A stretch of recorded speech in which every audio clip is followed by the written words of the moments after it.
പിതാവിന്റെയും പുത്രന്റെയും പരിശുദ്ധാത്മാവിന്റെയും നാമത്തിൽ ആമേൻ. എന്റെ പ്രിയപ്പെട്ടവരെ, ഇന്ന് ജൂലൈ 31 വ്യാഴാഴ്ച.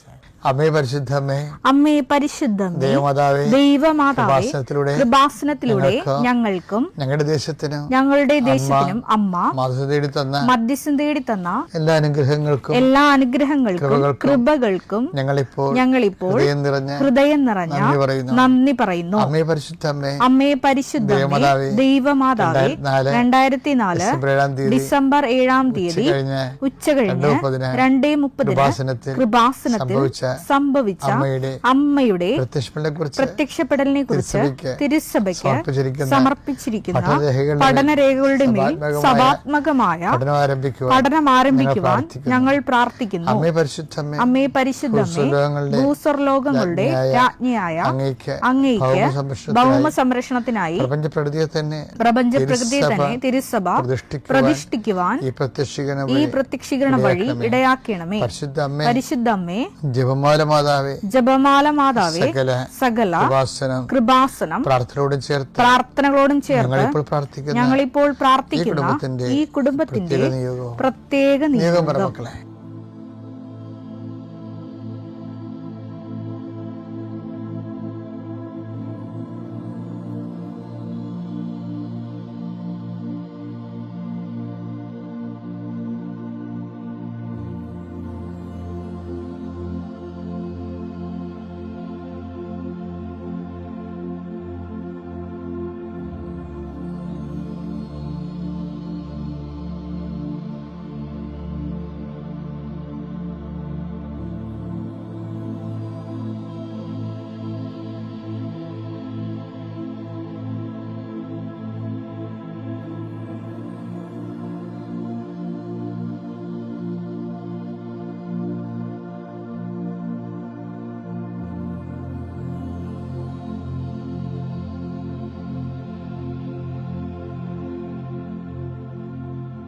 അമ്മയുടെ പ്രത്യക്ഷീകരണത്തിന്റെ ഈ അനുഗ്രഹവേളയിൽ ഞങ്ങൾക്ക് സാധിച്ചു തരുവാൻ കനിയണമേ. വിശ്വാസ പ്രമാണം. സർവശക്തനായ പിതാവും ആകാശത്തിന്റെയും ഭൂമിയുടെയും സൃഷ്ടാവുമായ ദൈവത്തിൽ ഞാൻ വിശ്വസിക്കുന്നു.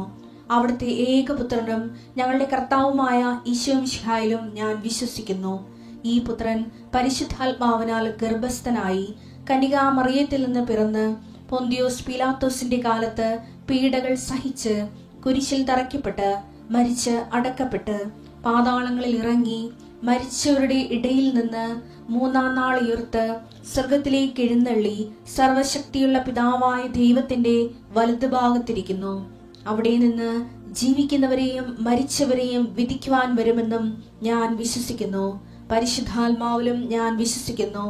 വിശുദ്ധ കത്തോലിക്കാ സഭയിലും പുണ്യവാന്മാരുടെ ഐക്യത്തിലും പാപങ്ങളുടെ മോചനത്തിലും ശരീരത്തിന്റെ ഉയർപ്പിലും നിത്യമായ ജീവിതത്തിലും ഞാൻ വിശ്വസിക്കുന്നു. ആമേൻ. സുഖസ്ഥനായ ഞങ്ങളുടെ പിതാവേ, അങ്ങയുടെ നാമം പൂജിതമാകണമേ. അങ്ങയുടെ രാജ്യം വരണമേ. അങ്ങയുടെ തിരുമനസ് സ്വർഗത്തിലെ പോലെ ഭൂമിയിലും ആകണമേ. അന്നു വേണ്ടുന്ന ആഹാരം ഇന്ന് ഞങ്ങൾക്ക് തരണമേ. ഞങ്ങളോട് തെറ്റ് ചെയ്യുന്നവരോട് ഞങ്ങൾ ക്ഷമിക്കുന്നത് പോലെ ഞങ്ങളുടെ തെറ്റുകൾ ഞങ്ങളോടും ക്ഷമിക്കണമേ.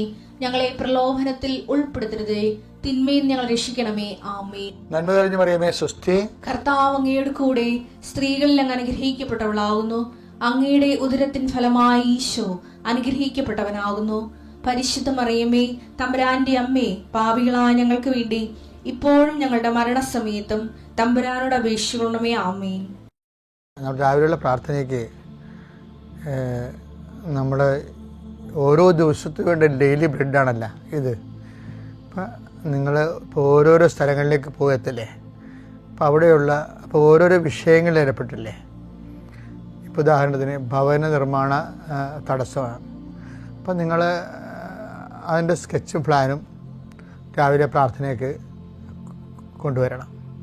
അച്ഛൻ കുറിച്ചെടുക്കുമ്പോൾ തന്നെ ആദ്യം ഡോക്യുമെൻ്റ് പ്രാർത്ഥനയാണ്ട സമയമായിരിക്കും. നിങ്ങളുടെ കൊച്ചു പ്ലാനുകളും നിങ്ങളുടെ എല്ലാ രേഖകളും കർത്താവിന്റെ തിരുസന്നിധിയിൽ സമർപ്പിക്കുന്നു എന്ന് പറയും. അതുപോലെ നിങ്ങളുടെ യാത്ര, വിദേശ യാത്രയ്ക്കൊക്കെ പോകണവരില്ലേ, അവിടെ ടിക്കറ്റുകൾ എടുക്കണം. ടിക്കറ്റുകൾ, പാസ്പോർട്ട്, രാവിലെയുള്ള ഡെയിലി ബ്രെഡ് പ്രാർത്ഥനയുടെ സമയത്ത് അപ്പോൾ തന്നെ പരീക്ഷയ്ക്ക് പോകുന്നവർ അതിൻ്റെ ഹോൾ ടിക്കറ്റ് എടുക്കണം. ആശുപത്രിയിൽ പോകുന്നവർ അതിൻ്റെ ആശുപത്രിയുടെ ബുക്കില്ലേ, ആശുപത്രിയുടെ നിങ്ങളുടെ ഡയഗ്നോസിൻ്റെ പേപ്പറും മരുന്ന് എഴുതി പ്രിസ്ക്രിപ്ഷൻ പേപ്പർ ആവശ്യങ്ങൾ രാവിലെ എടുക്കണം. ആ മേഖലകളിലെല്ലാം കർത്താവിനത് പരിശുദ്ധ അമ്മയുടെ മാധ്യസ്ഥത്തിൽ ഇത് ഉടമ്പടി പ്രാർത്ഥന തന്നെ മറ്റൊരു അതിൻ്റെ ഭാഗമായിട്ട് വരുന്നതാണ്. അവർക്ക് വീഞ്ഞില്ല എന്ന് അമ്മ പറയുന്നിടത്ത് വെച്ച് മനുഷ്യൻ്റെ ഭൗതിക ആവശ്യങ്ങളുടെ മേൽ ദൈവത്തിൻ്റെ ശ്രദ്ധ ക്ഷണിച്ചുകൊണ്ട് കർത്താവിൻ്റെ അതിൻ്റെ അകത്ത് ഉൾപ്പെടുത്തി ആ വിഷയം നമ്മളെപ്പോലെ ദൈവത്തിൻ്റെ ആക്കിയെടുക്കുന്ന ഒരു സമർപ്പണ പ്രാർത്ഥനയാണ് രാവിലെ ഈ രേഖാപ്രാർത്ഥനയൊക്കെ ഉള്ളത്, ആ വിഷയം. പിന്നെ അതുപോലെ തന്നെ അച്ഛൻ പറഞ്ഞായിരുന്നു, നിങ്ങൾ ഇപ്പോൾ ഒരു പശുത്തൊഴുത്ത് കെട്ടാനാണ് പോയിടം വിചാരിച്ചു. അപ്പോൾ ആ പ്രാർത്ഥന നിങ്ങൾ കൂരേണ്ടത് ആ സ്ഥാനത്ത് പോയി നിന്നാണ് കൂരേണ്ടത്. അടുക്കള കെട്ടുന്നവരും എസ്റ്റേഷ് എടുക്കുന്നവരും കാർ ഷെഡ് ചെയ്യുന്നവരും ഒക്കെ ഈ പ്രാർത്ഥന അവരുടെ ആ ഉദ്യമം പറ്റി ഇപ്പോൾ ഈ നിലവിലിരിക്കുന്ന ഉദ്യമം എന്താണ്? ചിലപ്പോൾ ഒരു ചെറിയ ഷോപ്പ് ചെയ്യുന്നവരായിരിക്കും. അപ്പം അങ്ങനെയുള്ളവർ ചില പലചരക്കട ചെയ്യുന്നവരായിരിക്കും. ചിലപ്പോൾ അതിന് കച്ചവടം ഇല്ലാതിരിക്കുന്ന അവസ്ഥയായിരിക്കും. അപ്പോൾ നിങ്ങൾ ആ പ്രാർത്ഥന കച്ചവട സ്ഥലം അടുത്താണെങ്കിൽ, കച്ചവട പീടിയൊക്കെ അടുത്താണെങ്കിൽ ആ ഷോപ്പിൽ പോയി നിന്ന് ആണ് ഈ പ്രാർത്ഥന കൂടേണ്ടത്. അപ്പോൾ എന്താണ് നിങ്ങൾ അനുഭവിക്കുന്ന പ്രയാസം, അത് ആ വിഷയവുമായിട്ട് ബന്ധപ്പെടുത്തി വേണം ഈ പ്രാർത്ഥന. അങ്ങനെ ഗുരുതരമായ വിഷയങ്ങളിരിക്കുന്നവർ, ഇപ്പോൾ കോടതിയിലെ കേസ് നടക്കണില്ലേ, അപ്പോൾ കേസ് നടക്കുന്നുണ്ടെങ്കിൽ കേസിൻ്റെ സമൻസ് ഉണ്ടെങ്കിൽ അത്, അതുപോലെ തന്നെ വക്കീലിന് കൊടുത്തിരിക്കുന്ന വക്കാലത്ത് ആ കേസിൻ്റെ അതിൻ്റെ കോപ്പി, എന്താണ് കോടതിയുടെ കോപ്പി കയ്യിലുള്ളത് അത് കയ്യിലുണ്ടാകണം. സ്ഥലം അളക്കുക, സ്ഥലം കൊടുക്കുക എന്നുള്ളത് എന്തെങ്കിലും പ്രമാണം ഉണ്ടായാൽ മതി കയ്യിൽ. അതിൻ്റെ എഗ്രിമെൻ്റ് പേപ്പർ, പിന്നെ ഇൻ്റർവ്യൂവിനൊക്കെ പോവുകയാണെങ്കിൽ അതിൻ്റെ സർട്ടിഫിക്കറ്റ് കയ്യിലുണ്ടാകണം, ഫയലുണ്ടാകണം. അപ്പം ഇങ്ങനെ എല്ലാ ദിവസവും ഈ പ്രാർത്ഥന ഇതിൻ്റെ കൂടെ വരും. ഈ നമ്മുടെ രാവിലെയുള്ള ഡെയിലി ബ്രെഡ് പ്രാർത്ഥനയുടെ കൂടെ ഈ വിഷയങ്ങൾ രേഖകൾ സമർപ്പിക്കുന്ന സമർപ്പണ പ്രാർത്ഥന ഉണ്ടാകും.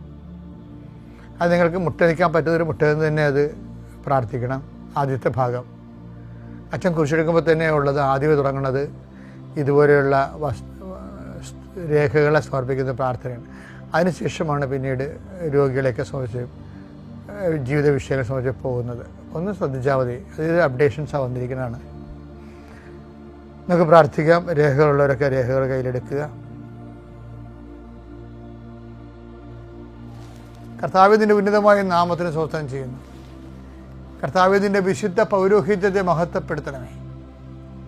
കർത്താവ് സഭയിലുള്ള സാന്നിധ്യം ദൃഢമാക്കണം. 39 വർഷം ഞാൻ അർപ്പിച്ച കൃപാന്റെ യോഗ്യതയാണ്. കൃപാസ്ഥാനത്താറെ ജീവനോടെ പ്രത്യക്ഷപ്പെട്ട പരിശുദ്ധ അമ്മയുടെ മാധ്യസ്ഥത്തിലെ ഇന്നത്തെ യാത്രകളെ ആശീർവദിക്കുന്നു.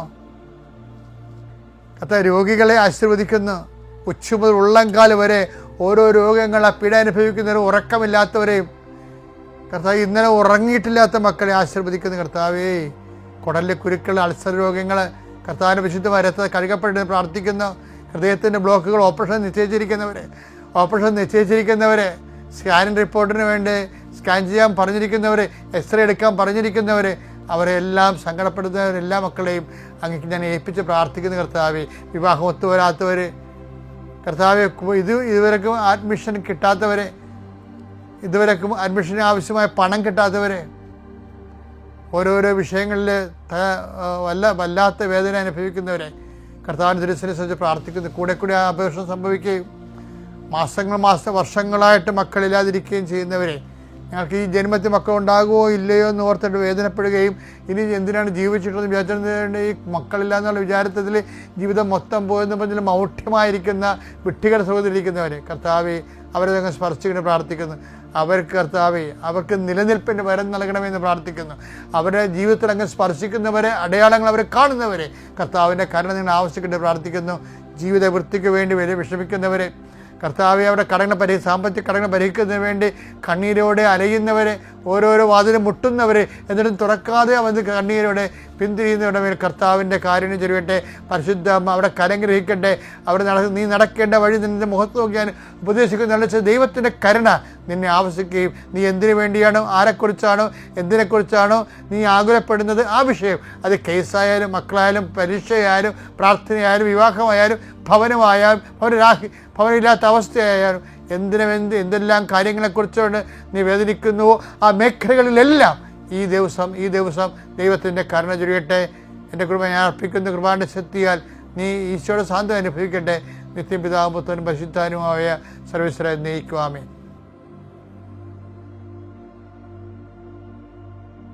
നമ്മൾ ഇന്നലെ കണ്ടതിൻ്റെ തീഷ്ണതയുടെ ബാക്കി നിലയ്ക്ക് എപ്പോഴും ലിങ്കിങ് ഉണ്ടാകും കേട്ടോ. ഇപ്പം ഇന്നലെ എന്താ കണ്ടതെന്ന് വെച്ച് കഴിഞ്ഞാൽ മത്തായി ശ്ലീഹായുടെ സുവിശേഷം 13-ാം അധ്യായം 27-ാം വാക്യം. യജമാനനെ നീ വയലിൽ നല്ല വിത്തല്ലേ വിതച്ചത്, പിന്നെ കളകൾ ഉണ്ടായത് എവിടെ നിന്ന്? ഞങ്ങളത് പറിച്ച് കളയട്ടെ നോക്കുമ്പോൾ പറയും, നിങ്ങൾ കളയണ്ട, നിൽക്കട്ടെ, യുഗാന്ത്യമാകുമ്പോൾ ഞാനത് എൻ്റെ രീതി ചെയ്തോളാം എന്ന് പറയും. ഓക്കെ, അപ്പം ഇതെന്ന് വെച്ച് കഴിഞ്ഞാൽ അതിൻ്റെ ഉള്ളിൽ വിശ്വാസത്തിൻ്റെ കൂടെ അവിശ്വാസത്തിൻ്റെ കളകളുണ്ടാകും. നമ്മുടെ ഉള്ളിലും ഉണ്ടാകും, പുറത്ത് സമൂഹത്തിലും ഉണ്ടാകും. എന്നിട്ട് വിശ്വാസത്തിൻ്റെ പക്ഷം ചേർന്ന് നിൽക്കുന്നതിന് പരീക്ഷണങ്ങളുണ്ടാകും. ചിലർ പരീക്ഷണത്തിൽ അങ്ങ് അകപ്പെട്ടു പോകും. ചിലർക്ക് പരീക്ഷണങ്ങളെ വിജയിക്കാൻ വേണ്ടി അവൻ വിശ്വാസത്തിൽ ഉറച്ചു നിൽക്കുന്ന കാരണം അവന് സത്യസന്ധതയ്ക്ക് ദൈവം അവൻ്റെ കഴിവിൽ കൂടിയ പരീക്ഷണം കൊടുക്കത്തില്ല. അത് ദൈവം ചെയ്യുന്ന ഒരു ആനുകൂല്യമാണ്. 1 കൊരിന്ത്യർ 10:13 നിങ്ങളുടെ ശക്തിക്ക് അതീതമായ പ്രലോഭനങ്ങൾ ഉണ്ടാകാൻ അവിടുന്ന് അനുവദിക്കുകയില്ല. പ്രലോഭനങ്ങൾ ഉണ്ടാകുമ്പോൾ അവയെ അതിജീവിക്കാൻ വേണ്ട ശക്തി അവിടുന്ന് നിങ്ങൾക്ക് നൽകും. ആർക്കാണ് നൽകണത്? വിശ്വാസികൾക്കാണ് നൽകണത്. വിശ്വാസികൾക്ക് ദൈവം അവരുടെ ശക്തിക്ക് അതീതമായ പ്രലോഭനം കൊടുക്കത്തില്ല, ഉണ്ടായാൽ തന്നെ അതിനെ അതിജീവിക്കാനുള്ള ശക്തി കൊടുക്കുകയും ചെയ്യും. ഇങ്ങനെയാണ് ഈ പതിരും കതിരും തമ്മിൽ വേർതിരിക്കണത്. ഇപ്പം ചില ആൾക്കാർ കളകളെന്ന് പറയുന്ന ആ മത്തായി 13:27 കക്ഷികൾക്ക് അവർ പ്രലോഭനങ്ങളെ താങ്ങാതെ അവർ വീണുപോകും. വെളിപാട് 3:8 നിന്റെ ശക്തി പരിമിതമാണ്, എങ്കിലും നീ എൻ്റെ വചനം കേട്ടു. ഈ നിന്റെ ശക്തി പരിമിതമാകുന്നു എന്ന് പറഞ്ഞതിൻ്റെ സ്ഥലത്ത് വെച്ചാണ് ഈ 1 കൊരിന്ത്യർ 10:13 ചേർത്ത് വെക്കേണ്ടത്. എന്താണ് നിന്റെ ശക്തി പരിമിതമാണ്? എന്തിനാണ് ശക്തി പരിമിതമായിരിക്കുന്നത്? പ്രലോഭനങ്ങളെ ചേർക്കുന്നതിന് വേണ്ടി. അപ്പം ദൈവം ഒരു ആനുകൂല്യം കൊടുക്കും. എന്താണ് അവർക്ക് കൊടുക്കണത്? പ്രലോഭനങ്ങൾ ഉണ്ടാകുമ്പോൾ അവയെ അതിജീവിക്കാൻ വേണ്ട ശക്തി അവിടുന്ന് നിങ്ങൾക്ക് നൽകും. ഇവിടെ വെച്ച് ഇതിനെ അതിജീവിക്കാനുള്ള ശക്തി പരിമിതമായത് കൊണ്ടാണ് ഈ ശക്തി നൽകണത്. അപ്പം ഈ ശക്തിയാണ് ദൈവത്തെ തള്ളിപ്പറയുന്ന ആൾക്കാർക്ക് അവരുടെ ആയിട്ടുള്ള കുഴപ്പങ്ങൾ കൊണ്ട് അനുഭവവേദ്യമാകാതെ വരണത്. ഇവിടെ വെച്ചാണ് പതിരും കതിരും ഒക്കെ തിരിയണത് ഇങ്ങനെയാണ്. അതുകൊണ്ട് നീ ഉറച്ചു നിൽക്കണമെന്ന് പറയും. ഈ ഉറച്ചു നിൽക്കുന്നത് എന്തുകൊണ്ടായിരിക്കും? തീഷ്ണത കൊണ്ടായിരിക്കും, അല്ലേ? തീഷ്ണത കൊണ്ടും അതീവ തീഷ്ണത കൊണ്ടുമാണ് ഉറച്ചു നിൽക്കുന്നവർ. അപ്പം അതുകൊണ്ട് ഏലിയാണ് തീഷ്ണതയുടെ വലിയ ആള്. ആരെല്ലാം വീണു പോയാലും വീഴ്ത്തിയാലും വീഴാതെ നിൽക്കുന്ന ഒരാളാണ് ഏലിയാവിനോട് ദൈവം ചോദിക്കുന്ന ചോദ്യം എന്താണ്? നീ ഇവിടെ എന്ത് ചെയ്യുന്നു? എന്ത് ചെയ്യണമെന്നുള്ളത് ദൈവത്തിന് അറിയാം. എങ്കിലും ഏലിയാവിൻ്റെ വായിന്നത് കേൾക്കുന്നതിന് വേണ്ടിയാണ് പിന്നെയും ചോദിക്കുന്നത്. അങ്ങനെ 2 പ്രാവശ്യം ചോദിക്കുന്നുണ്ട്. 1 രാജാക്കന്മാരിലെ 19:9 19:13 ദൈവം ഒരേ ചോദ്യം ചോദിക്കുന്നുണ്ട്. 1 രാജാക്കന്മാർ 19:9 അവൻ അവിടെ ഒരു ഗുഹയിൽ വസിച്ചു. ഏലിയ അവിടെ ഒരു ഗുഹയിൽ വസിച്ചു. അവിടെ വെച്ച് കർത്താവിന്റെ സ്വരം അവൻ ശ്രവിച്ചു. ഏലിയ നീ ഇവിടെ എന്ത് ചെയ്യുന്നു? അപ്പൊ ഏലിയ പറയും എന്താണ് സംഭവിച്ചെന്ന് പറയും. എന്താണ് ചുറ്റുമുള്ളവർ ഇസ്രായേൽ ജനം ഉടമ്പടി ഇതിൽ അവിശ്വസ്തത കാണിച്ചു, നമ്മുടെ പ്രവാചകന്മാരെ ജെസബേൽ വധിച്ചു, ഞാൻ മാത്രം അവശേഷിച്ചു.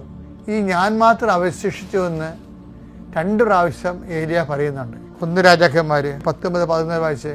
അവൻ പ്രതിവചിച്ചു സൈന്യങ്ങളുടെ ദൈവമായ കർത്താവിനെ പ്രതി ഞാൻ അതീവ തീക്ഷ്ണതയാൽ ജ്വലിക്കുകയാണ്. ഇസ്രായേൽ ജനം അവിടുത്തെ ഉടമ്പടി ലംഘിച്ചു. അതാണ് നമ്മുടെ നല്ല കാര്യങ്ങൾക്കെല്ലാം കൂടെ നിന്ന ചില ആൾക്കാരും നമുക്കൊരു മോശം ടൈം വരുമ്പോൾ അവരങ്ങനെ എന്താ ഞങ്ങളുടെ നിങ്ങട്ടെ എന്ന് ചോദിക്കത്തില്ലേ, അതുപോലെ ഓരോരുത്തരും പോകുന്നുണ്ട്. അതാണ് ഇത്തരം തീക്ഷ്ണമായിട്ട് ഏലിയ പറയണത്. നീ ഇവിടെ എന്ത് ചെയ്യണമെന്ന് ചോദിക്കുമ്പോൾ പറയും, ഞാൻ എൻ്റെ ദൈവമായ കർത്താവിനെ കുറിച്ചുള്ള തീക്ഷ്ണതയായി ജ്വലിക്കുകയാണ്. ഇസ്രായേൽ ജനം അങ്ങനെ ഉടമ്പടി ബ്രേക്ക് ചെയ്തു, വിശ്വസ്ത കാണും. പിന്നെ എന്താ പറയണത്? അവർ അങ്ങയുടെ ബലിപീഠങ്ങൾ തകർത്തു, അങ്ങയുടെ അവര് കുർബാന നടക്കത്തില്ലേ. അതാണ് ഈ സംഭവം. നമുക്ക് എന്തെങ്കിലും നക്കാപ്പിച്ച് നമ്മൾ ചോദിച്ച കാര്യം ദൈവം തന്നില്ല എന്നുണ്ടെങ്കിൽ അപ്പം നമ്മളൊന്ന് കുർബാന മുടക്കത്തില്ലേ. അപ്പം ഒരുത്തൻ കുർബാന മുടക്കണ കാണുമ്പോൾ കൂടെ നിൽക്കണവനും മുടക്കും, ഒരുത്തൻ കുർബാന മുടക്കണ കാണുമ്പോൾ കൂടെ നിൽക്കണവനും മുടക്കും. അവർ തങ്ങളുടെ ബലിപീഠങ്ങൾ തകർത്തു. അങ്ങയുടെ പ്രവാചകന്മാരെ വാളിനിരയാക്കുകയും ചെയ്തു. നമ്മുടെ അച്ഛന്മാരെയൊക്കെ പള്ളിയിൽ വീട്ടിലിരുന്നുകൊണ്ട് എപ്പോഴും പള്ളി കമ്മിറ്റിയിലും മറ്റു സംഘടനകളൊക്കെ പ്രവർത്തിക്കുന്നവർ അവരുടെ കുഞ്ഞുമക്കളെ കേൾക്കുകയും പള്ളിയിലെ അച്ഛന്മാരെ കുറിച്ചൊക്കെ തോന്നിവാസങ്ങൾ പറയുകയില്ലേ. അവർ തങ്ങളുടെ പ്രവാചകന്മാരെ, ചില അച്ഛന്മാരായാലും ശരി ആരായാലും ശരി അവർക്ക് മാനുഷികമായിട്ട് ബലഹീനതയൊക്കെ ഉണ്ടാകാം. പക്ഷേ അതേസമയം തന്നെ സ്ഥിരമായിട്ട് അച്ഛന്മാരെ വിമർശിക്കുന്നവരുടെ കുടുംബങ്ങളിൽ നിന്ന് കൊടിയ നിരീശ്വരന്മാരുണ്ടാകും. നിങ്ങളുടെ മക്കളുടെ ഹൃദയത്തിൽ നിന്ന് പ്രഭു അങ്ങനെ നല്ല വിത്തല്ലേ വിതച്ചത്, കടകൾ എങ്ങനെ ഉണ്ടായി. ഇപ്പം ദൈവം വിതക്കുമ്പോൾ വീട്ടിലുള്ളവർ തന്നെ അത് എടുത്ത് മാറ്റും. ഇപ്പം കരിസത്തിൻ്റെ ദിവസങ്ങളിൽ കല്യാണത്തിന് മക്കളെയും പിടിച്ചുകൊണ്ട് പോകുന്ന അമ്മമാരില്ലേ, അപ്പോൾ അമ്മമാരുടെ മുമ്പിൽ പിള്ളേർക്ക് മനസ്സാകും കാറ്റഗറിസത്തിൽ വലിയ കാര്യമൊന്നുമില്ല, അമ്മയല്ലേ ദൈവം അവരുടെ. അപ്പോൾ അതുകൊണ്ട് അമ്മമാർ തന്നെ ഇപ്പം നിങ്ങളെ മക്കൾ കഞ്ചാവാണ്, മക്കളെ പോലീസ് പിടിച്ചു, അവനൊന്നും ചെയ്തില്ല വെച്ചാൽ എന്നൊക്കെ നിലയം പിടിച്ച് വരികയല്ലേ. അപ്പോഴേ ഞാൻ അവരോട് ചോദിക്കും, നിങ്ങൾ നല്ല കാലത്ത് ഈ കുഞ്ഞുങ്ങൾക്ക് ദൈവപേടി കൊടുക്കാതെ അടിയന്തരത്തിന് അനിയത്തിൻ്റെ കല്യാണം മനസ്സമ്മതം എന്നൊക്കെ പറഞ്ഞുകൊണ്ട് കാറ്റഗറിസം മുടക്കി ഇതിനൊക്കെ വലിച്ചുകൊണ്ട് പോകണില്ലേ. അതിപ്പോൾ എന്ത് ചെയ്യും? ഇപ്പം അന്ന് അവരുടെ ഉള്ളിൽ നിന്ന് ദൈവം നിങ്ങളെ എടുത്തു കളഞ്ഞു. അത് ശത്രു ചെയ്ത പണിയാണെന്ന് കളകൾ വിതച്ചു. അതിനേക്കാൾ പ്രധാനപ്പെട്ടാണ് മനസ്സമ്മതം എന്ന് പറഞ്ഞുകൊണ്ട് വിളിച്ചുകൊണ്ട് പോകും. അപ്പം നമുക്കറിയത്തില്ല, പിന്നീട് ഇത് തിരിച്ചു വരും എല്ലാം കൂടി. അപ്പം നമുക്ക് താങ്ങത്തില്ല, ജയിലിൽ പോയി കാണേണ്ടി വരും. അതാണ് പ്രശ്നം. ആരെയും കുറ്റം പറഞ്ഞിട്ട് കാര്യമില്ല. അപ്പം അതുപോലെ തന്നെ എപ്പോഴും സന്ദേഹമാണ്. ഇപ്പം ഇങ്ങനെ വരുമ്പോൾ മറ്റുള്ളവരൊക്കെ ഇങ്ങനെ ചെയ്യുമ്പോൾ നമുക്കും അങ്ങനെ ചെയ്യാൻ തോന്നും. അതുകൊണ്ടാണ് ഈ ഏരിയ പ്രത്യേകം പറയണത്, ഇങ്ങനെയൊക്കെ സംഭവിച്ചു, ഇവിടെ നേരൊക്കെ പോയി, ഞാൻ മാത്രം അവശേഷിച്ചു. അപ്പോൾ ദൈവദിനസന്നെ ചിലപ്പോൾ 99 പോയെന്ന് വരും. അപ്പോഴും നീ മാത്രം അവശേഷിക്കാൻ വേണ്ടി നിനക്കും എനിക്കും വേണ്ടി എഴുതിയ സുവിശേഷമാണിത്. ഞാൻ മാത്രം അവശേഷിച്ച് പ്രാർത്ഥിക്കുക. കർത്താവായ ദൈവമേ, എല്ലാ തരത്തിലുള്ള പ്രലോഭനങ്ങളും ആത്മീയ വീഴ്ചകളും വിശ്വാസ തകർച്ചകളും സംഭവിക്കുമ്പോഴും ഏലിയായെ പോലെ വിശ്വാസത്തിന്റെ പേരിൽ ദൈവസ്നേഹത്തിന് വേണ്ടി നിലനിൽക്കുവാൻ അവശേഷിക്കുവാൻ എന്നെ അഭിഷേകം ചെയ്യണമേ. Praise the Lord. അത്യപൂർവ ദൈവാനുഭവങ്ങൾ ഇനി നിങ്ങൾക്കും സ്വന്തം. ഈ യൂട്യൂബ് ചാനൽ ഇതുവരെ സബ്സ്ക്രൈബ് ചെയ്തിട്ടില്ലെങ്കിൽ ഇപ്പോൾ തന്നെ സബ്സ്ക്രൈബ് ചെയ്യുക. ഈ വീഡിയോ ഇപ്പോൾ തന്നെ നിങ്ങളുടെ സുഹൃത്തുക്കൾക്ക് ഷെയർ ചെയ്തുകൊണ്ട് കർത്താവിന്റെ പ്രേക്ഷിതരാകുക.